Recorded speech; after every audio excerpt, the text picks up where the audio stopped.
Good evening. Hi, welcome. My name is Sarah Blumenfeld, and I work for the Lafayette Library and Learning Center Foundation, and I'd like to welcome you all to the Lafayette Library. The Lafayette Library is home to approximately 1,100 programs each year.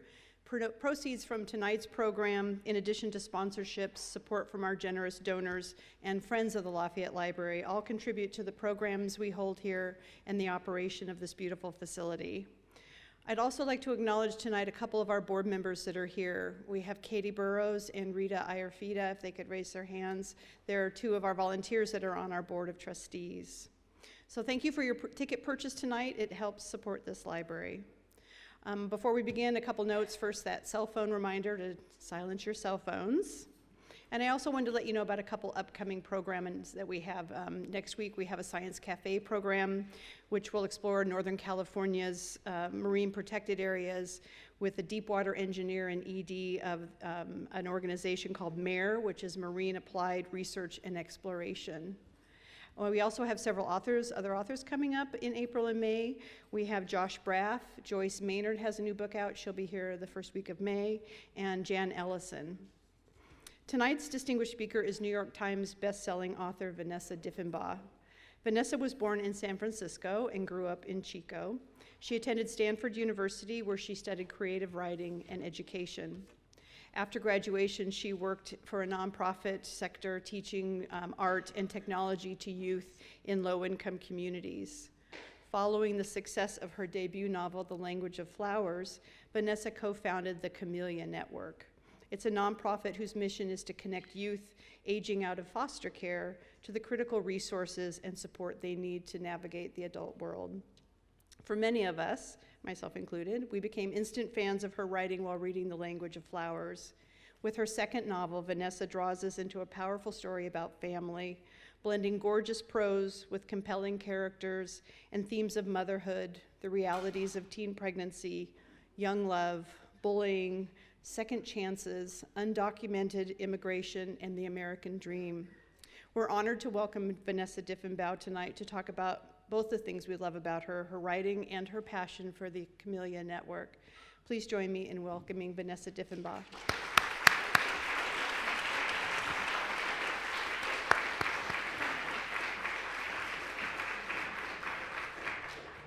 Good evening.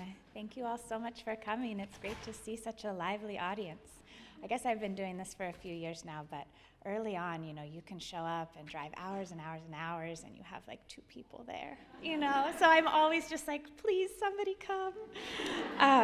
So anyway, thank you for coming, and especially thank you to Beth, who's the one that invited me. She keeps saying she stalked me, but I gotta say, librarians are my very favorite people to have stalk me, so I'm always happy to be here. So I thought I would start today. I know you invited me here to celebrate. I don't even know if you guys know this, but this is my very first event for the paperback of We Never Asked for Wings, so I'm here to celebrate with you guys.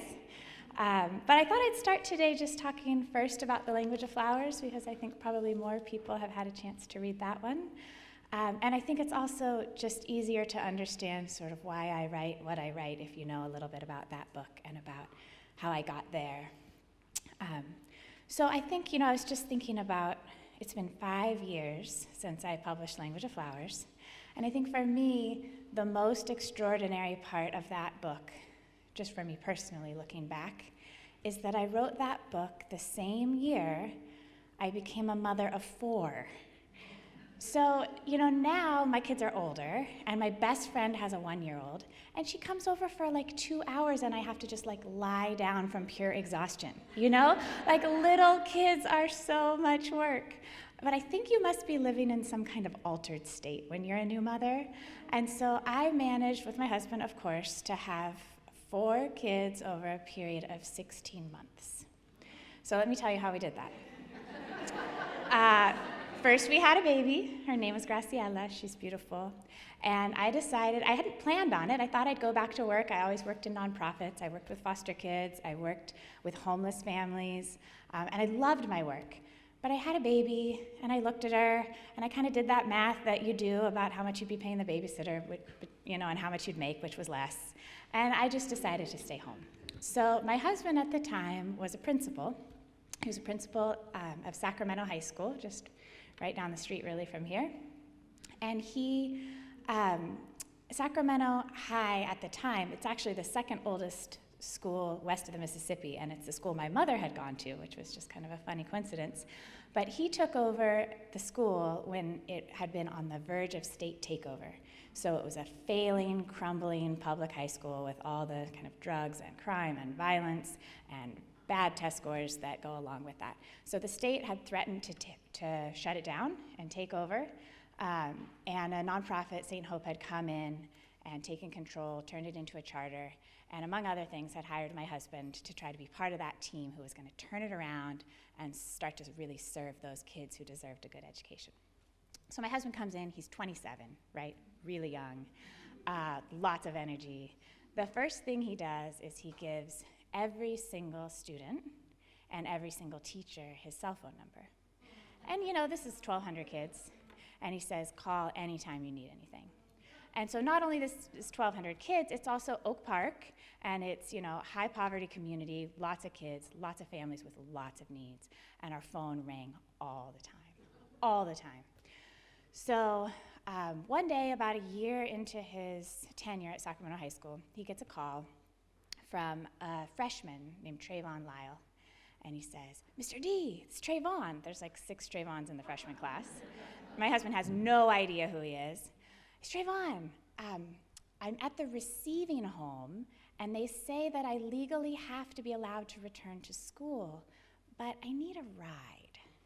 So it turns out that there's this brand new law, which is a great law, that says that when kids are pulled into the foster care system, they legally have to be allowed to return to their school of origin. But there's no funding attached to that law.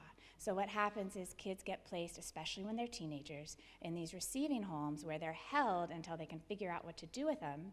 And then, you know, for a couple days there's maybe money for a taxi, and then that money runs out, and kids are just stuck wherever they are. And when they're teenagers, they're often stuck there for a long time. So this was a smart freshman. He cared about school. He'd run away from an abusive home in the middle of the night and knocked on the fire station door and surrendered himself. I mean, he's a smart kid. He knew how to preserve what was best for him. Calls his principal, says, I need a ride. And PK says, well, I get to work at about 5:45 in the morning. You're a half hour from the school. So if you're on the curb with your backpack on at 5:15 tomorrow morning, I'll swing by and pick you up. So PK gets in the car, 5 o'clock in the morning, drives out to the receiving home. There's Trayvon. He's a freshman. He's about this tall, sitting with the big jacket the fireman gave him and his backpack ready to go. So PK drives him to school. PK works 12, 14 hours. Trayvon goes to school, sits outside his office, does his homework, waits, drives him home. And this went on for about 2 weeks. And then PK came home one day and just said, we need to go to court and take custody of Trayvon. And this is something we'd talked about doing our entire relationship. Foster care wasn't new to either one of us. We'd had kids we'd mentored, kids that we'd watched go through the system.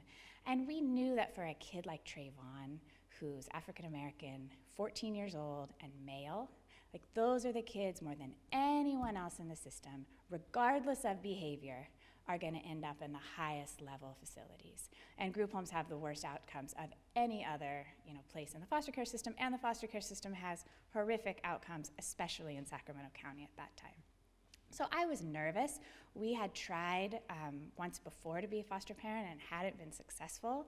So I had a 6-month-old baby at home.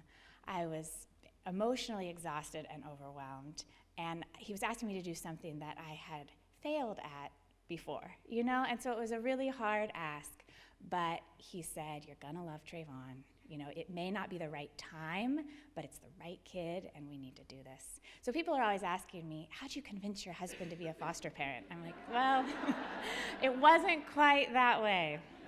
So we go to court, we get custody of Trayvon, he moves in. He's an incredible kid. At the time, he was barely 5 foot tall. He hadn't been fed very much for the last few years, so he hadn't grown, he hadn't hit puberty, but walks right into our house. I'd written a really bad novel, not either of these, and I hadn't come up with a title, and I'd written a bunch of words on the wall, and he walks straight over the wall and starts putting the words together and coming up with titles, just an amazing kid. So he moves in. That same week, and first I thought it was just nerves having this new kid in our house, I ate 5 banana milkshakes, like in a row. And then I realized I was pregnant with our second. So I take my husband out to dinner. We get a babysitter. I get him 1 beer so he's like completely drunk. And then I tell him, we're having another baby. So 9 months later, we have Miles. And this same week, and PK denies this to this day, but my mother backs me up. He comes home and says, we need to talk about Sharon. So I have a 15-year-old now, a 16-month-old, and a 1-week-old. And we do not have a huge house. And there's this young woman who I've known for 4 years. She was one of his students since she was a freshman. She was on her way to apply to college. She'd submitted all her UC applications. She'd turned her academic life around. She was an amazing young woman, and she ended up homeless her senior year. So we didn't even become foster parents with her. She just kind of moved in, which is probably not very legal, and I probably shouldn't announce that very often. But she lived with us that year as well. So that's what I mean when I say, looking back, I can't believe that that's the year I decided, it would be a good idea to write The Language of Flowers. But I think if you've read the book, there's sort of a raw emotional quality. And even my husband, when he read it, he said, I'm so sorry. You were so overwhelmed with being a mother. And I said, well, you were here. I wasn't that overwhelmed. It's fiction, but it was a hard time for sure.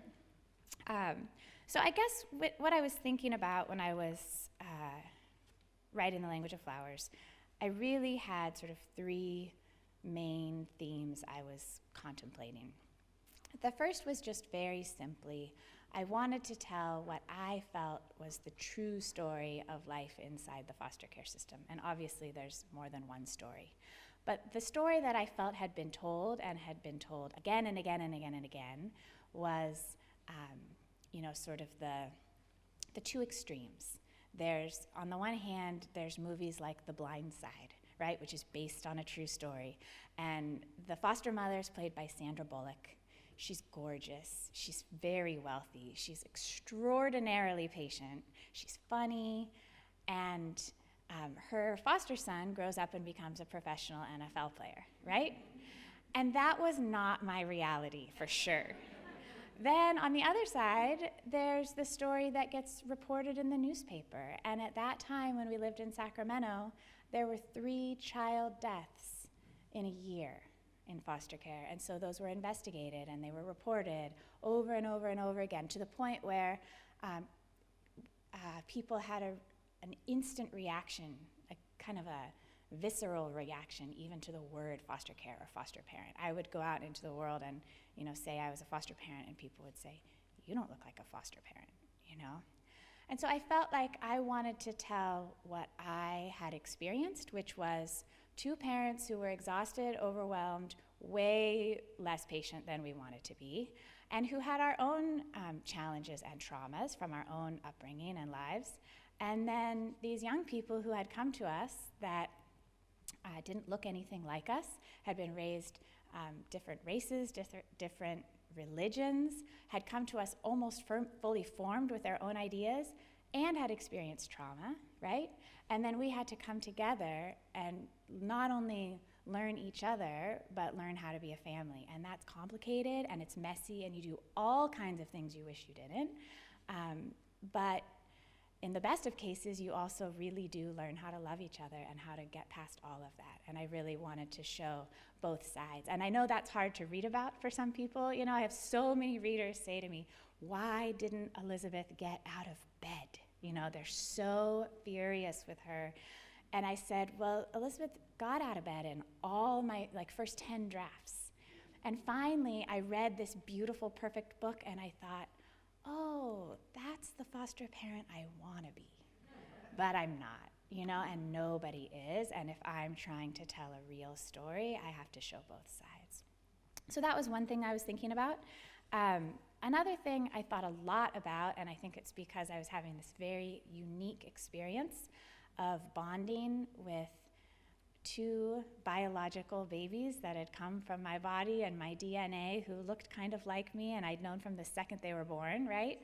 And then these 2 teenagers who looked nothing like me and had their own histories and ideas. And I found that, to my surprise, the process was really, really similar. You know, all 4 children were terrified of the dark. All 4 children were incredibly picky eaters. They, all had to go to the doctor. I had to measure their growth. With the little ones, it's on a scale. With the teenagers, it's on the wall. And I also felt just sort of a deeper surprise at the fact that, you have a baby, and I think as a new mom, I thought I would look into the eyes of my newborn and think, I've known you forever, and I know exactly who you are and what you need. And I found it was the complete opposite. I was like, who is this little alien being that's been sent to my life from who knows where? And why are you crying? And what do you need? And what do you want? And then, sometimes you'd have those moments of connection. But the same was true with the teenagers. Sometimes I would have these conversations with Trayvon about God and family and feel like, we'd been aligned on this planet for hundreds of years. And then sometimes he'd walk down the hall and I'd think, there's a stranger in my house. I'd get just a flash of him and I'd be afraid, right? So I was thinking about this idea of attachment. And then the last thing, which I've thought a lot about since as well, is this concept of the bio-mother and women in our society specifically, but also men, who lose their children to the foster care system. And I think that's something we don't talk about a lot because it's just so hard. And I think when we think about it at all, we tend to just instantly sort of think, abuse and neglect are never okay under any circumstance, and so those people must somehow be other, and they must not love their children, and they must not want to be good mothers, or they must be on drugs, or in some other way incapable, right? And what I learned more than anything else from being a foster mother was that I learned that it's just a lot more complicated than that. So Trayvon runs away from an abusive home with his father and his stepmother, goes to the fire station, comes to live with us. We find his mother on Facebook through a cousin. She had lost custody many years before to the father, and he'd refused to let her see him. So she comes to court, completely dressed up. He falls into her arms. She loves him with her entire heart. And her main story, to make it a little short, is that she'd been a victim of domestic violence about a decade before. She'd lost all her teeth.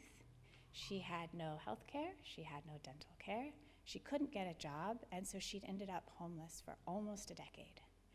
And this was a woman who had never had a drug addiction, didn't drink, was educated only to about the 8th grade, but she loved her son, and she wanted nothing more to support her son and watch him succeed. And so I expected that she would try to get him back because I'm a mother. That seems like what you would do if you're a mother and you love your children. But in her case, she felt that the best thing she could do for her son was let him be with us. And as a mother myself, that's something to this day I just can't imagine. And I'm grateful to her, and I thank her all the time, and she thanks me all the time. But we spent the next 4 years tracking her down, picking her up, going for walks in the park, meeting in the McDonald's, and it does have a kind of happy ending besides the fact that they still have a very close relationship, and we do as well. I one day said to her, I was writing, and I was always writing while the kids were going crazy, and occasionally my mom would come all the way from Chico to do our laundry, and it was just crazy in our house, right? But one day I was writing, and the kids were screaming, and I yelled across the madness, Trayvon, when I sell this book, I'm buying your mother teeth. So year goes by, sell the book in this crazy auction in New York City. Phone rings. Miss Vanessa, like no hello, no congratulations, nothing.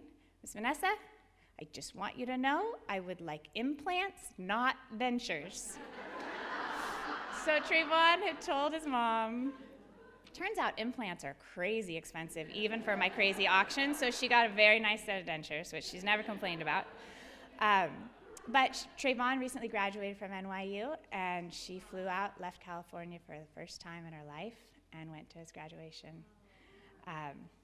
So there's sort of a Language of Flowers story. It sold in this amazing way, as I said, and then it sold in 43 translations.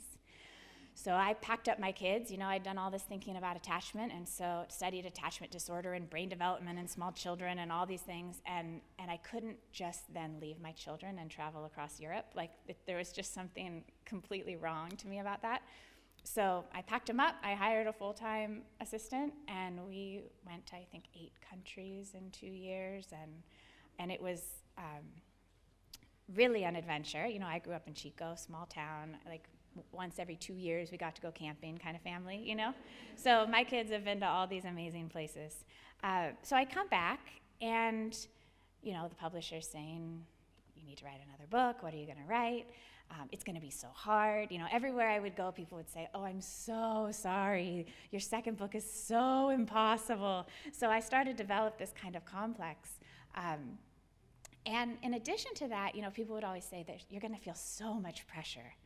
And I just felt like, nah, like, I'm not really that kind of person. Like, I don't stress about the New York Times. I don't even know anyone in New York. Like, I'm just not part of that crowd. So, like, I don't think I'm gonna feel that pressure. But it turns out that for me, the pressure I felt was from spending 3 years touring in libraries and small towns, at community colleges, and meeting these wonderful readers who desperately wanted to read my second book. And that was an incredible amount of pressure. And so everyone would say, I can't wait to read your second book, which is a nice thing to say. But it also just felt like, oh, I can't wait to read my second book either. but it's not written, and it's not even close, right? So I was worried. And I struggled. And finally, I was actually at a dinner in San Francisco with a bunch of booksellers, and one of these booksellers said to me, well, how could you ever write another book? Because all you care about is foster care. So that was like a challenge, you know, when someone challenges you and you're like, okay, well, I definitely care about foster care, but it's not the only thing I care about. And when he said that, I thought to myself, well, I know what else I care about. It's very obvious to me, and that is education. And my husband's entire life is education and education reform and educational equality. He just spent 3 years at Harvard getting a leadership degree, and now he's a superintendent. So our whole world is school reform. And as I was doing research, one of the stories that really inspired me was there was a woman named Kelly Williams Bowler. This happened in Ohio, the suburbs outside of Akron. It was about 3 or 4 years ago. And she lived in public housing in the inner city, and she had enrolled her kids in the suburban district using her father's address. So this is a single mom of 2 elementary school-aged girls, and that suburban district had spent thousands of dollars on private investigators to track her children to prove that they didn't live in the district, and then they charged her with a felony and put her in jail. Right? This happened in our country just a few years ago, and what got me more than anything else was the fact that her crime was stealing a public education. Right? So we live in a country where something that's public and free for some people, it's illegal for other people to access that same free thing. And that kills me. So I created this world sort of near the San Francisco airport, out in the marsh, in this public housing, and kind of based it in my experience. Right after college, I worked in East Palo Alto, so I'm very familiar with the divide in East Palo Alto, and the history and politics around that. So that's sort of what I was thinking, and I spent 2 years writing this incredibly complicated book, and I read the whole thing, and it was absolutely terrible, like horrifically bad. And, you know, I knew it was bad, but I just wanted somebody else to tell me it was great because I was tired, you know? And finally, Random House calls me and they say, you know, we love it and we know it's gonna be good, but right now it has no heart. Like none of your characters are alive. And they were right. They were absolutely right. And I think what happened was I was so worried about what is it that I care about and what are the issues I'm passionate about that I forgot that fiction is really about people. And Tobias Wolff, one of my favorite writers, he's a Stanford professor, he has this great line. He was asked if a writer has an obligation to write politically. Because, he was basically saying, here I sit in a room by myself all day and make up stories, and when you really think about it, it seems like a total waste of a life, And so an interviewer asked him in the Paris Review, does a writer have an obligation to write politically? And he said something that I love. He said, the most radical political writing of all is that which makes you aware of the reality of another human being. So I knew I had my story, and I knew I had my characters, and I knew I had my plot, but I hadn't written it from the perspective that allowed my characters to live inside that reality. So I started again, and I rewrote the book from the same premise, but with a heart this time. I rewrote every single page. So, I'd love to have time to take questions, so I think I'm just going to read a really short passage to hopefully get you excited about the new book, and then maybe I'll take some questions. Sound good? I'm just going to read from the very beginning. This book starts from the perspective of the mother who comes home from work. She works in a bar at the airport one night to find that she's a single mother and she's pretty much left her 2 children for her mother to raise. And her mother has decided she needs to return to Mexico. And so she's up and left in the middle of the night. And my character comes home, is half drunk, freaks out, and starts driving down I-5 to try to catch her mother. So I'm going to start reading from the son's perspective. His name's Alex. He's 15, and he wakes up in this abandoned housing project and realizes that he's been left alone with his little sister, who's 6. The edge of the mattress dipped as Alex sat down. Luna was curled into a ball, doing that thing she did when she wanted someone to believe she was still asleep. Eyes scrunched too tightly closed, lips pulled down at the corners because Alex had told her once that she smiled when she faked sleep, so now she overcorrected. Wisps of long black hair had escaped her braids and tangled around her gold earrings. A smudge of drool flaked white off her cheek. Checking to see who was there, she squinted at Alex through crusted eyelashes and then snapped her eyes shut again. Where she'd recently lost her 2 front teeth, her gums were swollen and red. How could he possibly tell her? She was only 6 and tiny too. Even with their grandmother constantly cooking, there were weeks she lost weight instead of gaining it, and she didn't have any to lose. What would he feed her? He felt again the despair washing over him, as it had when he'd first woken up and read the letter. With puffed cheeks, he held his breath until it passed. Everything is going to be fine, he told himself. Everything is going to be just fine. He was 14 years old, 15 in a month. He'd been watching his grandmother long enough to know what to do, but it wouldn't be easy. Luna wasn't the kind of kid who just listened. But getting her to do anything took extensive negotiation, distraction, and occasionally, even with his grandmother, bribery. Alex decided to skip straight to the bribery. Too bad Luna's not awake because I'm going to have donuts for breakfast. She pressed her face into the pillow to muffle a squeal and clamped her hands over to her ears as if this might prevent their grandmother from hearing. It was breaking 3 rules at least. 1, stopping anywhere on the way to school. 2, eating sugar before noon. And 3, eating donuts, ever. Don't worry, she isn't here. Luna peeled away from the pillow. Her brown eyes studied Alex, looking for clues as to how she should feel about this unfamiliar state of being. Where is she? He forced himself to smile. Mom took her to get Grandpa. They found him? Alex paused, then moved his head in a kind of a circle, a motion that Luna would interpret as a yes, but that was ambiguous enough to get Alex off if he was ever questioned for lying at the gates of heaven. He'd hidden his grandmother's letter behind the tip jar his mother kept in the kitchen cabinet, which he'd hoped would be full. She'd taken most of the money, though, leaving only 3 inches of coins at the bottom of the jar, and estimated the time it would take for them to return by the miles to Oro de Hidalgo and back, calculated at 70 miles an hour. Best case scenario, they'll be back on Friday. Luna was quiet, and for a minute Alex thought she was worrying, as he was, about how his mother was going to get his grandparents, Maria Elena and Enrique, back across the border, or whether they would get back at all. But then she asked what day it was. Tuesday. She hummed the days of the week to the tune of Clementine and counted on her fingers. 3 days, exactly. 3 days of eating whatever we want and staying after school with our friends. They didn't have any friends. Luna did not look convinced. He squeezed her feet through the blankets, trying to think of something to comfort her. We've been alone before, remember? She nodded, fear in her eyes for the first time, and he realized too late that it was the wrong thing to say.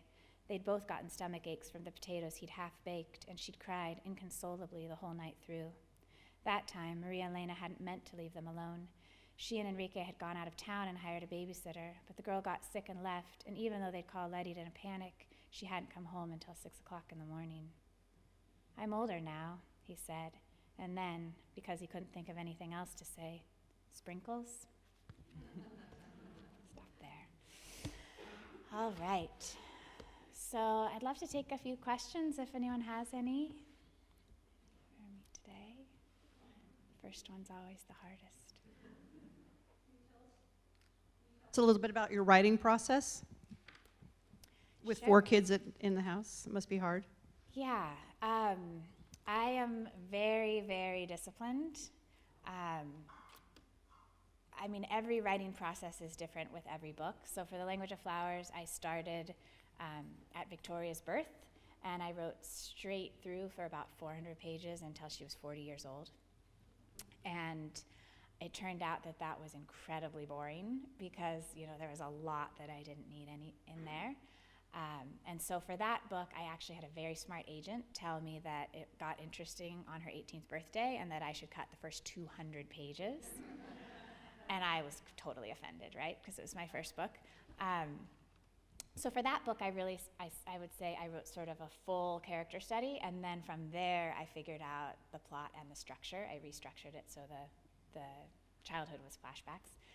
For my second book, I knew the plot the whole time, as I said, so I really started there and then rewrote for character. But I think the main thing for me is it's just about hours in the day. I do give myself word counts and goals for every week and every month, and right now I have a goal. I have weekly goals until next March for what I'm working on.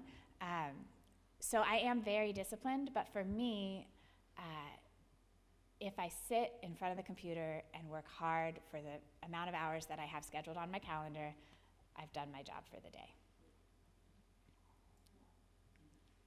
Yeah. All of the flowers, did you grow up loving flowers? Mm-hmm. Did you research it because it was just an idea you had? Yeah. So I grew up in Chico, which is kind of a farming-ish town. A lot of my friends' parents were farmers, and my mom was a great gardener. But I didn't grow up with any kind of particular love of flowers.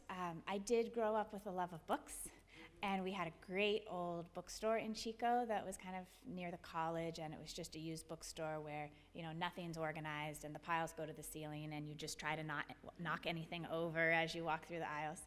And so when I was 16, I found a copy of Kate Greenaway's The Language of Flowers, which is an illustrated flower dictionary, and it was pocket-sized, and I carried it around for at least a year. I memorized all the flowers. I would sneak into people's gardens and pick flowers, and then I would write poetry by tying flowers together with twine and making everyone I knew translate, and I drove everyone crazy. My high school boyfriend at the time was the brunt of much of this poetry, and we stayed friends over the years, and so when I sold Language of Flowers, he heard about it through the small town, mill, and so I called him and I said, Dylan, if you still have that poetry, because I know you do, you need to burn it. That is just awful. And he emailed me back, already sold it on eBay. He didn't. So no, in some ways I feel like a flower imposter because I don't have any sort of background. I was asked to speak at the Royal Horticultural Society in London, for example, and I have a brother-in-law who's a Stanford professor, so he knows what it means to be an expert, and he's constantly reminding me I am not an expert. But I did a ton of research. I did just what Victoria does in the book. I got 15 flower dictionaries. I made a giant spreadsheet. I tried for the dictionary in the back. I tried to figure out, which definition occurred most often, and that was usually what I picked, but occasionally I would just pick something because it was cool, and there's one flower in the back that's made up. Now you'll have to figure out what it is. Yeah. Growing up, what were some of the books that made a big impression on you? You said books were very important. Very important to me. Let's see. So as a young person, I mean, I loved the classics. My mom read to me every night before bed till I was like 14. So we read all the classics, Little Princess, Secret Garden, that kind of thing. And then we read all the way up through pretty much all of John Steinbeck. So I was a big reader, and then I went through a very dark phase, you know, Sylvia Plath and Anne Sexton and like all the poets that killed themselves. And then in college, I studied mostly African-American women writers. Toni Morrison and Alice Walker are some of my favorites.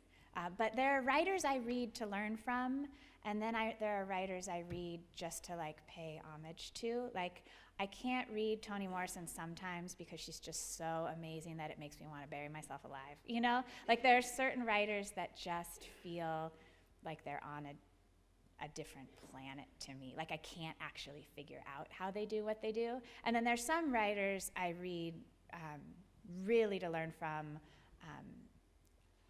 and I do, you know, different books all the time. But like for Language of Flowers, I read The Kite Runner because I wanted to write a book that was hard to put down. That was just one of my goals. I wanted to write a book that was a page turner, that you wanted to know what happened. And so I physically tore up the book into chapters and I tacked it onto my wall. And at the end of every chapter, I asked myself, what do we know and what do we want to know? Just to kind of figure out what's that thread? How's he pulling you through? So I read, like that's the main thing that I don't like about being a writer actually, is it kind of ruins reading. Like you just are constantly reading to learn and you rarely ever get that feeling again of just like being totally immersed in a book, which is like why I wanted to write in the first place, so that's kind of sad. Yeah. How was your process in, starting your foundation and Camellia Network? What did that look like? Yeah. Thanks so much for asking about that. So, Vanessa, could you repeat the question, please? Sure. So she asked about my nonprofit Camellia Network, which was acquired, and now it's Lafayette Network. But I sold this book, Language of Flowers, and I suddenly had a book advance, and I had a tour schedule, and I was going to 16 cities just in the U.S. And just from my very first conversations with people, I was talking about my work and talking about the book, and people were saying things to me like, well, this doesn't happen anymore, right? Like, you don't just age out of foster care and end up on the street anymore, right? And especially in 2011, we didn't have the law in California, AB 12, I think, that extends, you can opt into California foster care now till you're 21, but back then, yes, like actually our son Donovan, so we have another son I haven't even mentioned, who we adopted last summer when he was 25, but he moved in with us when he was 18, and he had aged out of foster care. So yes, it happens all the time, and I think that's why I really got into foster care in the first place. I just felt like it was one of the great tragedies of our society that there are children who are smart and talented and want to be successful and want to be loved, and we haven't found a way to take care of those kids, and we put them oftentimes, the vast majority of foster parents are living in poverty, so we're taking kids that are mostly being pulled from poverty and we're putting them back in poverty, and then they're moving around and they're getting separated from their siblings, and so I had to go out and tell people this story that's hard to hear. And my readers were saying, well, what can we do? I had just had like hundreds of people in rooms all across the country saying, can you give me something to do? And, I usually direct people to CASA, or some states have guardian ad litem programs, which are great. But even that is an enormous commitment, right? So if you can't be a foster parent or an adoptive parent, and you don't have time to be a CASA, there isn't much else for you to do if you want to get involved with this system. And part of that is, there are so many laws that exist to keep these kids safe that they also keep them totally isolated. And so we don't know, like you don't know here in Lafayette who your kids are who are in foster care. You don't know the kids that are aging out or what they need. So my idea was to do a kind of donors choose model where I use technology and try to figure out who the kids are in every community, that are aging out of foster care, and then figure out where they're going, what their goals are, and what they need to be successful. So it was completely grassroots in the beginning. I literally took my tour schedule, and I called local nonprofits, and I said, who do you have that are aging out and are going to be 18? Because then all of those privacy laws stop. You can opt in at that point, and they can decide to be public and all that. So who do you have that's 18 that has a specific goal and needs support? So we had all kinds of amazing stories. Like, we had this one kid in California who just wanted to go to California Conservation Corps, but he wasn't going to be able to go because the boots were like $120. Like, every single one of you would buy those boots if you knew that there was a kid who was going to have a place to live and work and learn skills and just needed a pair of boots, right? So that was sort of the premise. I invested a ton of my advance into building out the technology. And then we operated for about 4 years and then made a calculated decision to try to get acquired, because technology is a living, breathing thing, and you have to constantly update it. I'm in the Bay Area, you guys know about that. So it takes a lot of money, it takes a lot of skill, it takes a lot of time. And so we were contacted actually by a nonprofit called Youth Villages, and they're based in Memphis. They work with kids in 11 states. They have the best reputation of any nonprofit in the country for serving foster kids. And they ended up acquiring us last summer. So we're just sort of rebranding and starting to relaunch, and are hoping we're really going to be able to scale. So it's exciting. So that's Lafayette Network, if you're interested. That was a long answer, sorry. Oh, sure, it's Lafayette Network. Lafayette, yeah.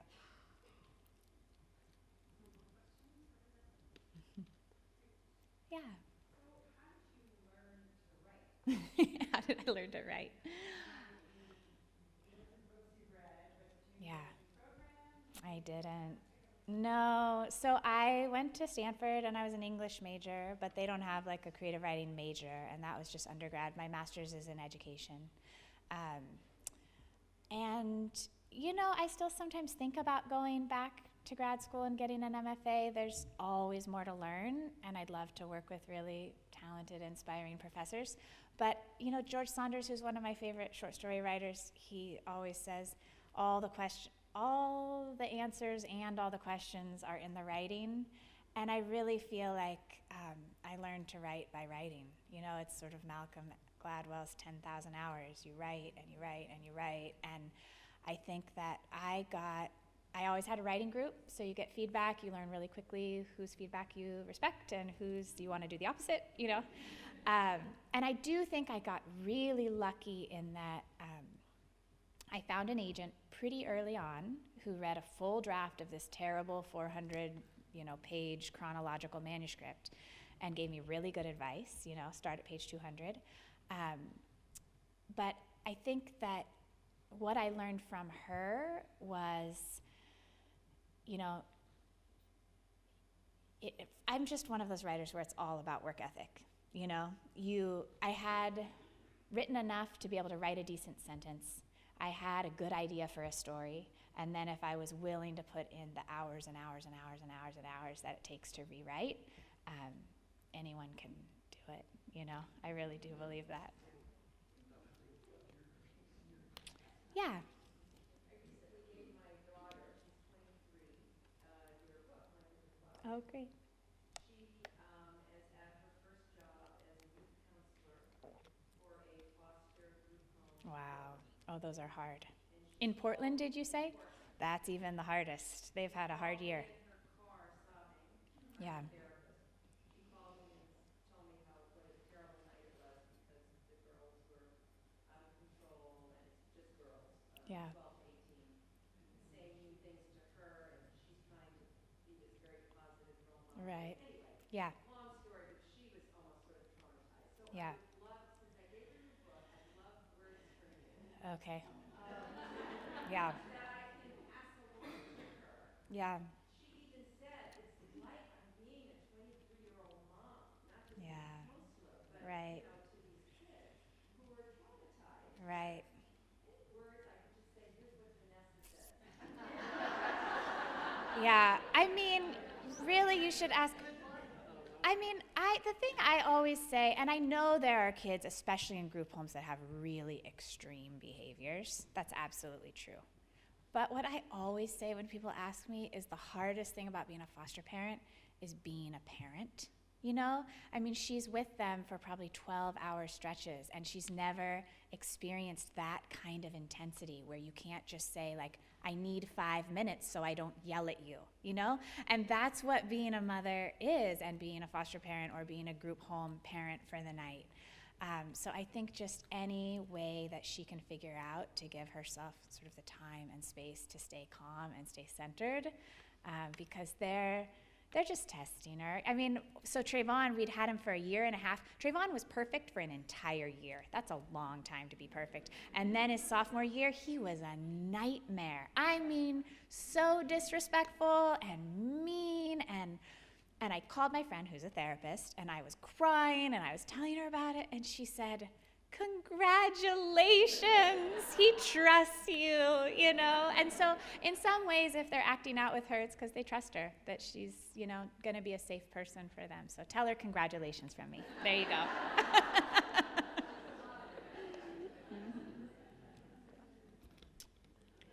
Can I ask you to give us a little peek into what your next book is going to be about? Not to put any pressure on you. So I'm writing a nonfiction book that is a little bit of memoir and a little bit of research, and it's about how parents choose schools for their kids, specifically around ideas of race and class and privilege and sort of what you believe and what you value and what you want your kids to learn and value, and then what the options that you see available in this sort of world of extremes. So it's hard, but I'm enjoying it. If you could be in charge of the foster care system and change, Yeah. do you have any ideas of what legislative? Yes, I do actually. So Youth Villages, which is out of Memphis, they have incredibly innovative programs that have about a 25-year track record of evidence-based, research-based evaluation and success. So we really do know what we need to be doing, and we're doing it in other places, and we're not doing it in California, and they won't come to California for a lot of reasons. But I'll just give you this one example.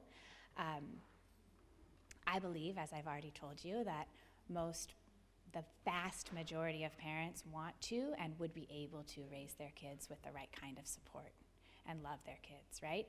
So in California, we have a system where when we think a kid might be in danger, in order to get money from the state to serve those kids, we have to remove them from their home, put them in foster care, we receive the funding to serve those kids. Trauma has already occurred because we pulled them from their family.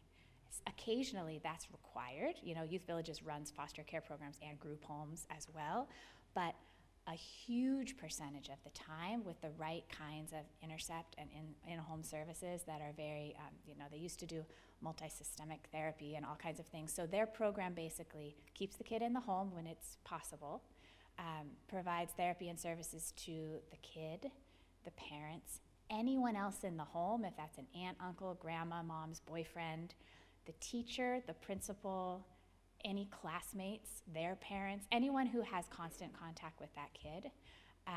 That program costs a third the amount that foster care costs and has an 86% success rate. And success is defined by keeping kids safe at home, in school, and out of trouble with the law. So that's the kind of thing we need to be doing, and we have a reverse incentive in our state. Thanks. Thank you guys so much. I really enjoyed being here, and let's have a glass of wine.